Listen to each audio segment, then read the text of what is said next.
CBN Sustentabilidade, com Rosana Jatobá.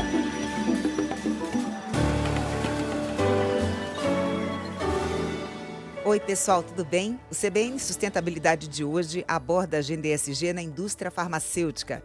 Eu converso com Simone Cherniakowski, diretora de Assuntos Corporativos e Sustentabilidade da Novo Nordisk, uma empresa global líder em saúde com quase 100 anos e tem sede na Dinamarca. A Novo Nordisk emprega cerca de 47.800 pessoas em 80 países e comercializa seus produtos em cerca de 170 países. Simone, que prazer recebê-la aqui no CBN Sustentabilidade. Tudo bem com você? Tudo bem, Rosana, o prazer é todo meu de estar aqui contigo. Muito obrigada pelo convite, por esse espaço dado a mim e a Novo Nordisk, para falar de um tema tão relevante. Com certeza. Simone, começa contando pra gente como é a atuação da Novo Nordisk aqui no Brasil. Eu sei que vocês trabalham com foco em diabetes e também com outras doenças crônicas, né, como obesidade, doenças raras do sangue, endócrinas. Então conta pra gente a atuação da empresa e como é a população brasileira, como ela lida com essas questões. Perfeito. Bom, conforme você já antecipou, a Novo Nordisk é uma empresa de saúde global, com sede na Dinamarca, quase centenária, né? Ela completa os 100 anos no ano que vem. E ela nasceu, Rosana, na realidade, 2 anos depois da descoberta da insulina. A insulina foi descoberta em 1921, né, que foi um grande marco, né, uma revolução no tratamento do diabetes do tipo 1. Até então, pacientes que tinham esse diagnóstico era praticamente uma certidão de óbito, né, morriam ainda quando criança. E a Novo trouxe, né, conheceu essa tecnologia no Canadá e levou essa tecnologia para a Dinamarca. Então, toda a expertise, o conhecimento da Novo vem calcada bastante no diabetes. E a partir desse conhecimento que ela adquiriu ao longo desses 100 anos, ela desenvolveu essa capacidade para trabalhar com outras doenças crônicas, não transmissíveis, como é o caso da obesidade, e também a hemofilia e os distúrbios endócrinos e hematológicos raros. Né? Então, é quase uma tradição que a Novo tem, que trabalha com essa questão das doenças crônicas. No Brasil, ela está estabelecida há cerca de 30 anos, com uma afiliada, né? Temos um escritório em São Paulo, temos uma fábrica, que é a maior fábrica de insulinas da América Latina, extremamente moderna, localizada no norte de Minas Gerais, em Montes Claros, que é uma fábrica realmente estado da arte, que fabrica insulinas para mais de 50 países e também, né, entrega insulinas aqui para o Brasil. E temos um centro de distribuição em São José dos Pinhais, no Paraná, de onde está toda a questão de armazenamento e entrega dos nossos medicamentos para todo o Brasil. Então, isso é um pouco da característica da companhia. Quando a gente olha em número de funcionários, nós já somos mais de 1.500 funcionários, quando a gente considera essas 3 operações, né? Escritório, armazém e a fábrica de Montes Claros. Agora, Simone, como é que vocês lidam quando, por exemplo, um determinado medicamento foge do escopo dele e a população se apropria de uma maneira, digamos assim, desvirtuada? Eu me refiro à canetinha que vocês têm para combate à diabetes. Ela, para muitas pessoas, virou uma ferramenta de emagrecimento. E aí eu imagino que para a indústria, né, inclusive para a área científica, isso seja algo preocupante. Como é que dá para controlar esse tipo de movimento? Excelente pergunta, Rosana. Na verdade, como toda a indústria farmacêutica, a Novo Nordisk segue padrões bastante rígidos de promoção dos seus medicamentos, né? Então, nós apenas falamos das indicações para as quais aquela medicação está prevista em bula, né, de acordo com a aprovação de Anvisa. Então, no caso, ao tema que você se refere, né, de uma caneta, que na verdade é um análogo de GLP-1, né, essa é a categoria, semaglutida, usada para o diabetes, né, mas extensamente conhecida também em outras indicações, né. Então, já existe, não no Brasil, um medicamento à base dessa mesma molécula injetável, usada para o tratamento da obesidade, né. Mas, como indústria, nós temos a responsabilidade de fazer a orientação adequada e correta, Uhum. junto à classe médica e junto à população, Então, a gente trabalha muito nessa questão da conscientização, do uso da medicação, porque, obviamente, existe toda uma responsabilidade, inclusive de pós-consumo, né, o que a gente chama de farmacovigilância. Então, a gente tem esse trabalho de educar e capacitar, né, comunidade médica, pacientes, tomadores de decisão a respeito do uso da medicação. A gente não estimula, mas a gente sabe, né, que, né, e isso depende bastante, porque o médico tem essa autonomia de fazer a prescrição de acordo com o perfil, com a característica daquele paciente. Bem, se você fala na responsabilidade de educar e capacitar, isso me dá gancho para a gente repercutir uma outra questão, que é o seguinte: que medida os esforços da indústria farmacêutica se contrapõem aos objetivos da indústria alimentícia? Porque se você tem medicamentos para combater obesidade, por exemplo, por outro lado, você tem uma indústria voraz que está o tempo todo incentivando as pessoas a consumirem açúcar e gordura, por exemplo. É, acho que é um tema importante, né, um tema extremamente relevante, porque os números de obesidade que hoje a gente vê no país e no mundo são extremamente estarrecedores, né, então, os últimos números né, que foram divulgados pelo IBGE, pelo Vigitel e pelo próprio Covitel, que foi um inquérito telefônico feito durante e após a pandemia, ainda que nós estejamos ainda durante a pandemia da Covid, revelam que mais de 50%, quase 60% da população no Brasil já tem excesso de peso, dos quais 27%, 26%, 27% já estão com obesidade.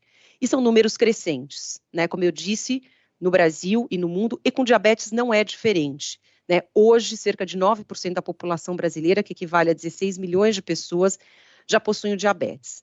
Então, o caso, Rosana, tanto, né, quando você fala de diabetes, quando você fala de obesidade, você está falando de doenças que podem ter diferentes fatores de predisposição, né? Então, tem a questão da predisposição genética, tem a questão do ambiente que a pessoa vive, do tipo de alimentação que a pessoa faz, de quanto de atividade física ela emprega ou não no seu dia a dia, né?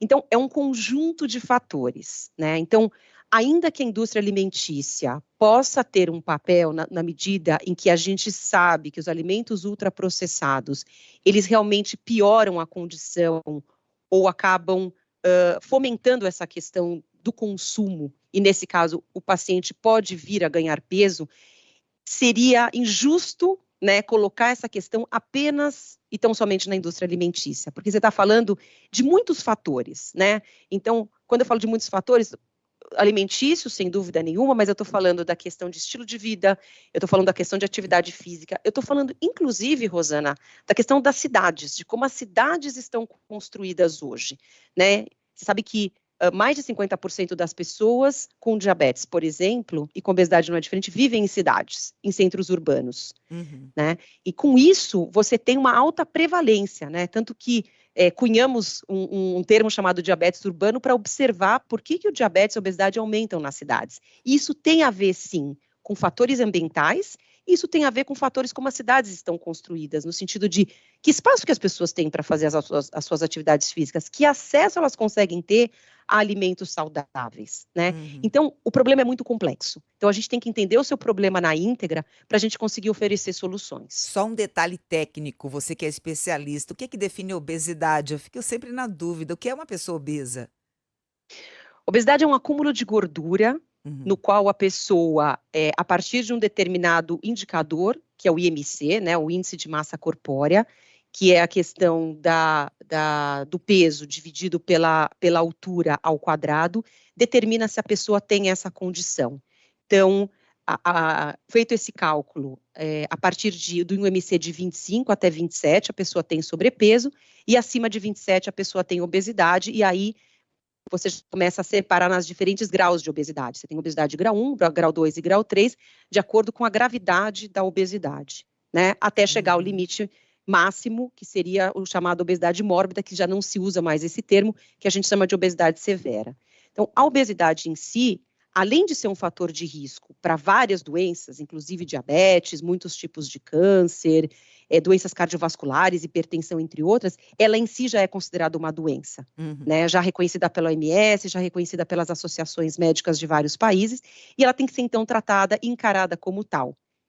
fácil? Não é fácil, é super complicada, porque, como eu disse, ela é multifatorial, ela pode ter o fator genético, ela pode ter o fator psicológico e outros fatores que influenciam a questão do desenvolvimento da obesidade. Simone, o setor farmacêutico no Brasil é exitoso e tem grandes perspectivas de crescimento, muitas oportunidades de consolidação.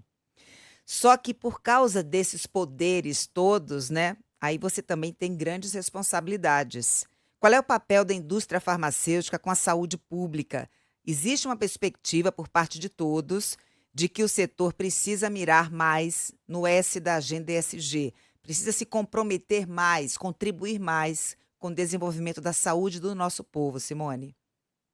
Eu concordo plenamente com o seu posicionamento e a pergunta me dá gancho, me dá abertura para falar do papel e como a Novo Nordisk enxerga essa questão. Então, na medida em que trabalhamos com doenças crônicas como diabetes, obesidade, nós entendemos que o problema é tão complexo que você precisa integrar soluções e trabalhar com parcerias para você conseguir endereçar soluções. Então, o papel da indústria, da Novo, principalmente, não é apenas e tão somente fornecer medicamentos de alta qualidade, como está no nosso DNA, na nossa tradição, mas entregar soluções mais completas e mais integradas para justamente conseguir melhorar os indicadores, os índices, a incidência dessas doenças, né?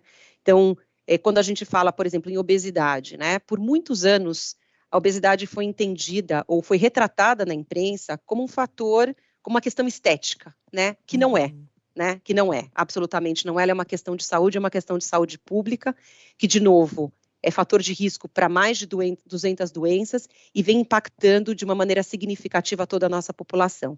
Então, a gente tem que trabalhar em plataformas de conhecimento e de informação, como vemos fazendo com uma plataforma chamada Saúde Não Se Pesa, onde também com o apoio de entidade médica, de entidades médicas e de outros grupos, a gente transmite uma informação, uma informação confiável e de qualidade para a pessoa que está interessada em conhecer mais sobre a obesidade. De novo, existe muito mito, existe muita coisa errada que se propaga sobre a obesidade e, obviamente, a população, os cuidadores, os familiares, a comunidade médica e de profissionais de saúde precisam encontrar caminhos e canais que sejam de confiança. Então, o nosso papel nesse caso é levar o conhecimento, um conhecimento que está com uma excelente curadoria, muito bem qualificado, para que as pessoas conheçam melhor a respeito desse assunto. Então, saber que a obesidade sim é um problema de saúde, que a obesidade tem tratamento, que a obesidade precisa ser tratada, né? O paciente precisa ser cuidado por uma equipe multidisciplinar, né? E tratar de questões ainda no aspecto social, né, Rosana? Então, por exemplo, o paciente com obesidade é um paciente extremamente estigmatizado, é um paciente que demora 6, 7 anos para buscar tratamento médico. Existem pesquisas que mostram que o paciente demora muito para buscar tratamento e muitas vezes, ao chegar ao consultório, ele não é atendido de maneira adequada. É o que a gente chama da gordofobia nos consultórios médicos, que infelizmente existe.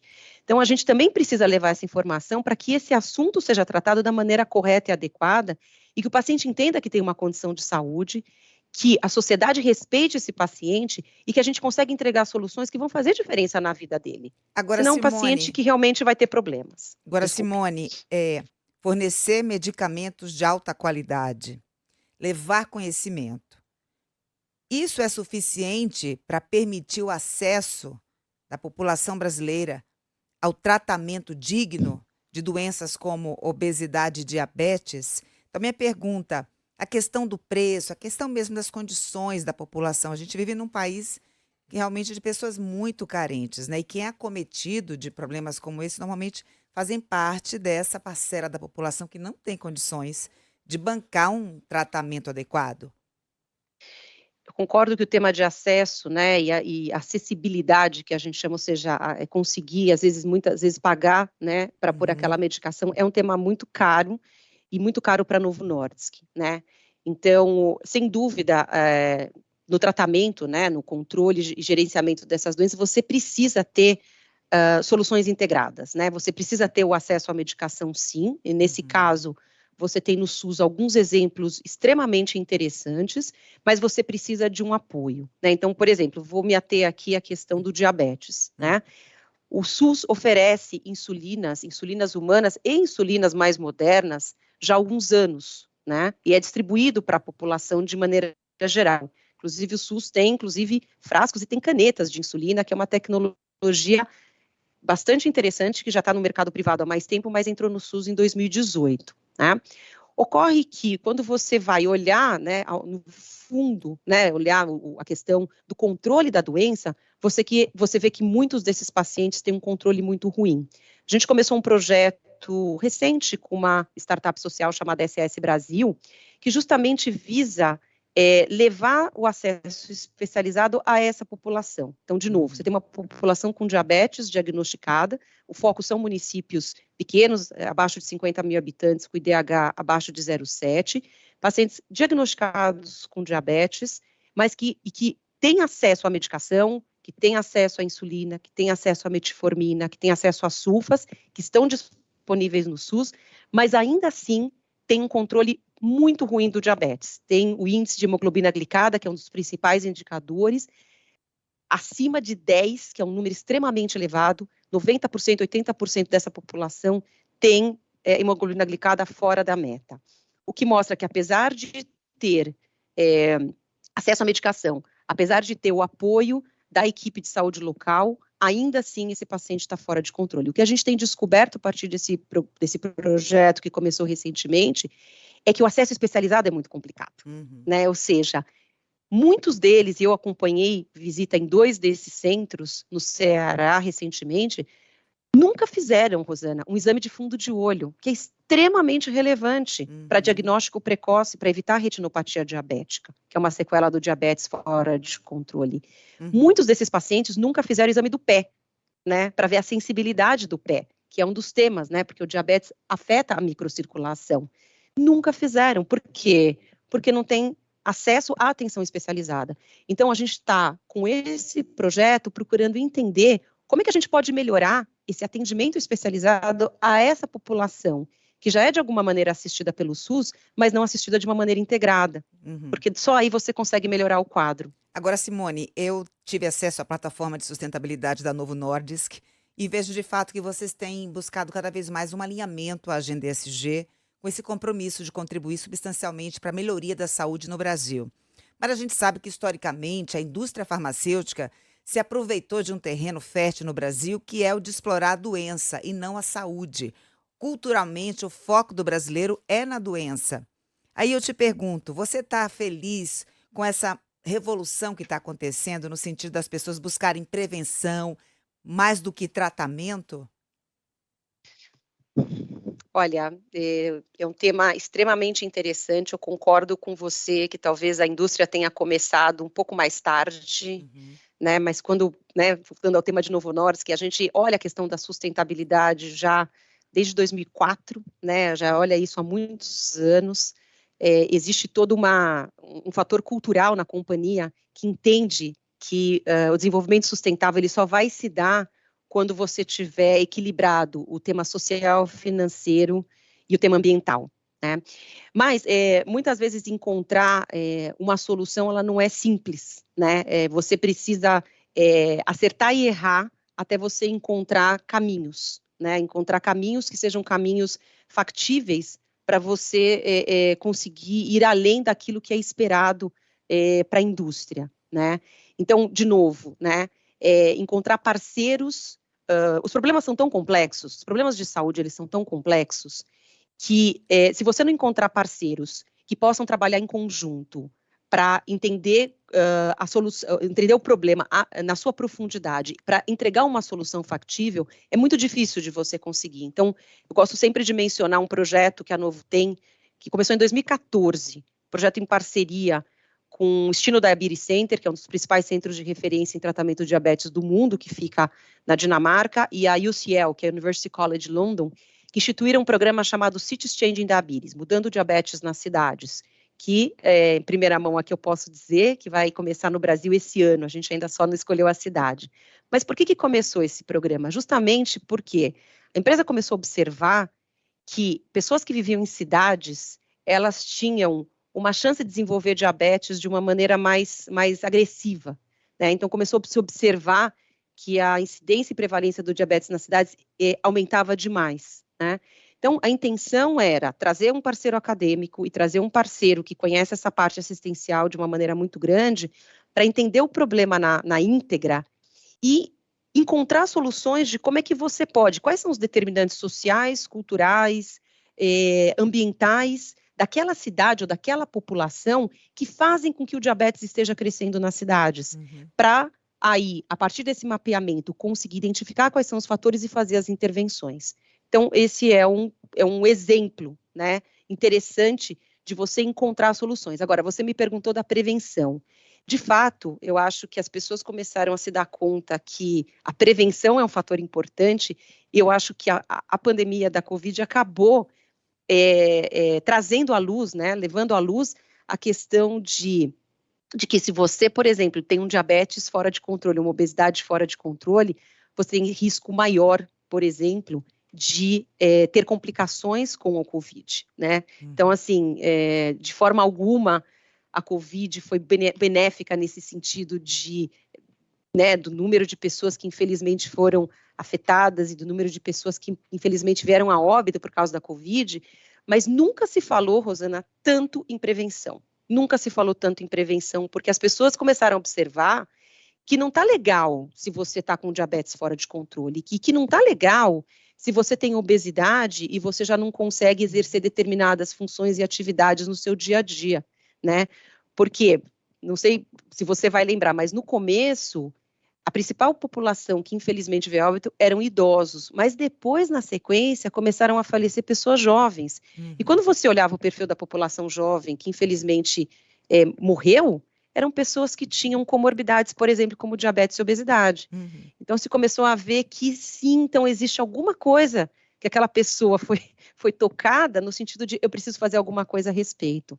Então, prevenção está, inclusive, na nossa plataforma de responsabilidade social, porque o problema é tão grave, tão crônico, que agir quando a pessoa está doente é uma responsabilidade nossa, mas a gente tem que começar um passo atrás e atender a população que ainda não desenvolveu a doença com a questão da educação e da capacitação. Já que você tocou no tema da pandemia, Simone, eu queria a sua avaliação como especialista. O que muda para o setor farmacêutico, né, da indústria farmacêutica, agora no pós-pandemia?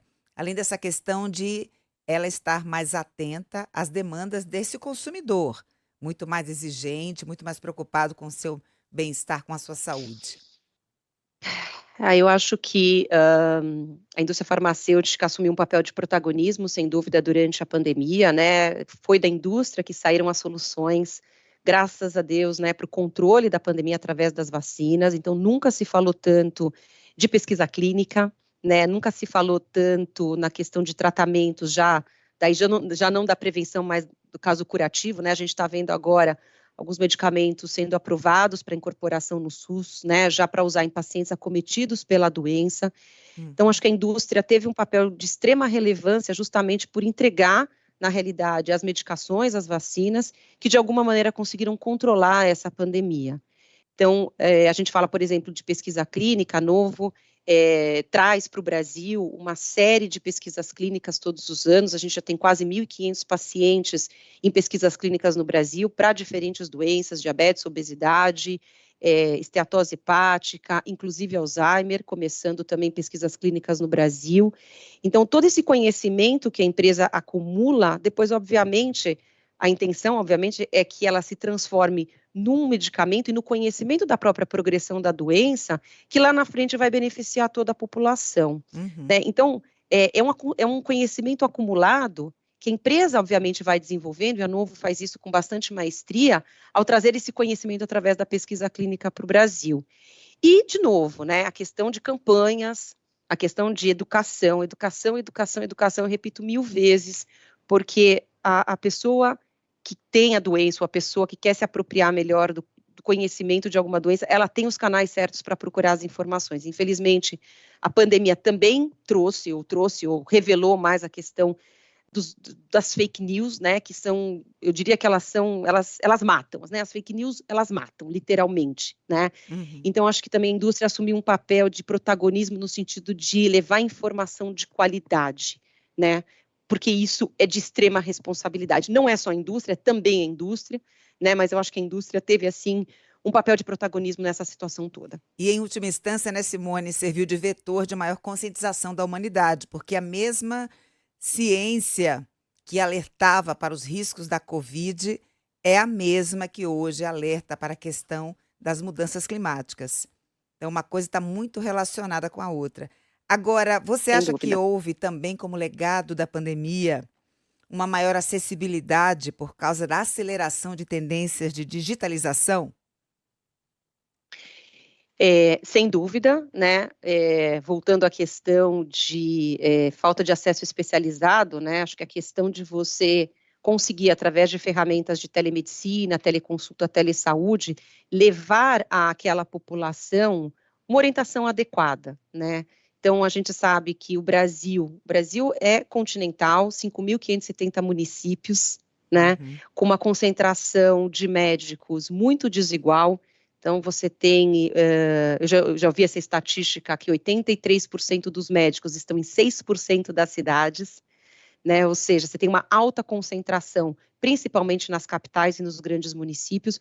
Mas como é que você leva a saúde para essa população ribeirinha, para essa população que está nessas cidades tão pequenas? Essa, por exemplo, desse projeto que eu comentei, que a gente tem feito, começou esse ano com a SS Brasil, visa municípios onde a atenção especializada está a 200 quilômetros, Uhum. 300 quilômetros. As pessoas não têm condições de se deslocar, por exemplo, se elas precisam de, por exemplo, fazer um exame de fundo de olho no caso de diabetes, ou fazer o exame do pé, no caso também do paciente com diabetes. Como é que você pode fazer? E hoje, a tecnologia, ela tem aproximado o médico, o enfermeiro, o farmacêutico, dessa população que precisa dele, né? Sem Uhum. necessariamente você ter que fazer o deslocamento, porque o deslocamento é muito difícil, né? É muito, muito complicado você conseguir levar, né? Então, esse programa que a gente vai, obviamente, aprender muito com ele usa, sim, o especialista em loco, né? Durante determinados períodos, através de mutirão, mas ele também já tem a ferramenta da telemedicina, né? Então, a tecnologia, hoje, ela vai no ponto de, por exemplo, na saúde da mulher, né? De você fazer uma colposcopia e o médico do outro lado, o ginecologista, conseguir ver o profissional desse lado fazendo a colposcopia e já fazendo a interpretação do exame, né? Legal. A Uhum. mesma coisa, e eu vi acontecer com um paciente, né? Eu até comentei sobre o indicador de hemoglobina glicada, que olha para como é que está o controle do diabetes. Existem empresas, né, com tecnologia já para ter o resultado da hemoglobina glicada em 15 minutos, Rosana. Normalmente, esse paciente ele tem que ir para um laboratório, colher sangue e esperar o resultado que sai em uma semana, né? Esse aí usa a Uhum. tecnologia, em 15 minutos ele sabe o resultado do teste de hemoglobina glicada. Então, a tecnologia, sim, ela tem que ser utilizada de uma maneira adequada, eu acho que tem que Uhum. ter regulamentação, obviamente, para garantir que não haja mau uso, né? Pelo contrário, mas que haja bom uso e para que isso ajude, de fato, ao paciente cuidar melhor da sua condição, porque ele precisa de ajuda, né? Muitas vezes ele não sabe, porque ele não tem acesso. Então, você precisa, sim, eu acredito muito na questão da tecnologia assistindo esse paciente com doença crônica. Uma gigante como a sua empresa, em tese, não tem problemas de governança, porque está inserida nas grandes cadeias globais, onde as exigências são altíssimas. A questão Sem ambiental para dúvida. vocês também é pacificada. Vocês têm uma meta ambiciosa, né, de reduzir a pegada ambiental, sobretudo na cadeia de suprimentos, até 2030. Mas eu quero focar a nossa atenção agora, Simone, na questão de ter um local de trabalho mais diverso e inclusivo. Então, conta para mim como é que está esse pilar da diversidade e inclusão na Novo Nordisk. Sim, a Novo Nordisk traz essa cultura da diversidade e inclusão já nos seus valores, né? Eu gosto de contar essa história. A Novo Nordisk, ela é regida pelo Triple Bottom Line já há muitos anos, desde 2004, foi uma das pioneiras a fazer reporte integrado. Uhum. E dentro da questão do G da governança, né? Ou seja, na verdade, dentro do Triple Bottom Line, você tem a questão do que a gente chama dos valores, do Novo Nordisk Way. Então, existe até uma marca, né? É uma grife que a gente chama Novo Nordisk Way, no qual existem 10 princípios ou 10 valores, e dentro desses valores você tem a questão de respeito, a questão de manter bom relacionamento com os stakeholders, a questão de ter um ambiente saudável, um ambiente engajador. Então, tudo isso rege a companhia já há muitos anos, né? Então, não é nada novo para a empresa. Obviamente, o tema diversidade e inclusão, ele vem ganhando muito espaço, e na Novo não é diferente, na nossa agenda, no sentido de como é que a gente consegue, de fato, retratar as necessidades da sociedade aqui para dentro. Então, a gente está nessa jornada, né? Como você sabe, Rosana, você cobre esse assunto há muito tempo, você sabe que isso não acontece do dia para a noite, né? É uma jornada, de fato. Eu diria que a empresa, ela já é bastante diversa, mas ela precisa melhorar aspectos de inclusão, né? Então, por exemplo, quando a gente olha hoje a questão de diversidade entre os diretores, hoje a gente já tem aqui no Brasil um equilíbrio, a gente já tem 50% do corpo diretivo de mulheres e 50% de homens, e a nossa general manager é uma mulher. Oba! Então, isso é muito bom, né? Mas a gente tem que olhar como um todo, né? Então, a gente precisa olhar essa questão de outros grupos minorizados, né, para trabalhar essa questão da inclusão. Então, hoje a Novo ainda não tem, mas está trabalhando em um programa para trazer pessoas de renda socioeconômica menor, para trazer para a companhia, para começar a fazer um projeto de desenvolvimento desses talentos, né? Então, meio que a empresa tá começando, né, a testar como é que ela pode desenvolver esse programa para depois escalar esse programa e conseguir ter mais pessoas, onde não haja, por exemplo, algumas exigências que sempre houve, como a questão do inglês, por exemplo, ou da formação universitária, né? Então, a gente está nesse caminho, acho que existe muita coisa ainda para ser feita, mas eu acho que aqui no Brasil a gente já começou essa jornada e a gente está bastante imbuído dessa necessidade. Simone, adorei nossa conversa. Obrigada por ter trazido esses tópicos de uma forma tão clara e transparente, né? É importante a gente desmistificar certas questões aqui da indústria. Um beijo para você, Simone. Até uma próxima oportunidade. Muito obrigada, Rosana. O prazer foi todo meu.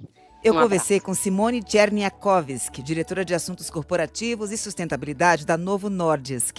Além de ter acesso ao conteúdo pelo YouTube, você também encontra essa entrevista no site, no aplicativo da CBN ou na sua plataforma preferida. Colaboraram comigo aqui no CBN Sustentabilidade, minha linda produtora Letícia Valente, nos trabalhos técnicos a outra linda Priscila Gubiotti e na edição Rafael Furugem. Um beijo para você e até semana que vem. CBN Sustentabilidade, com Rosana Jatobá.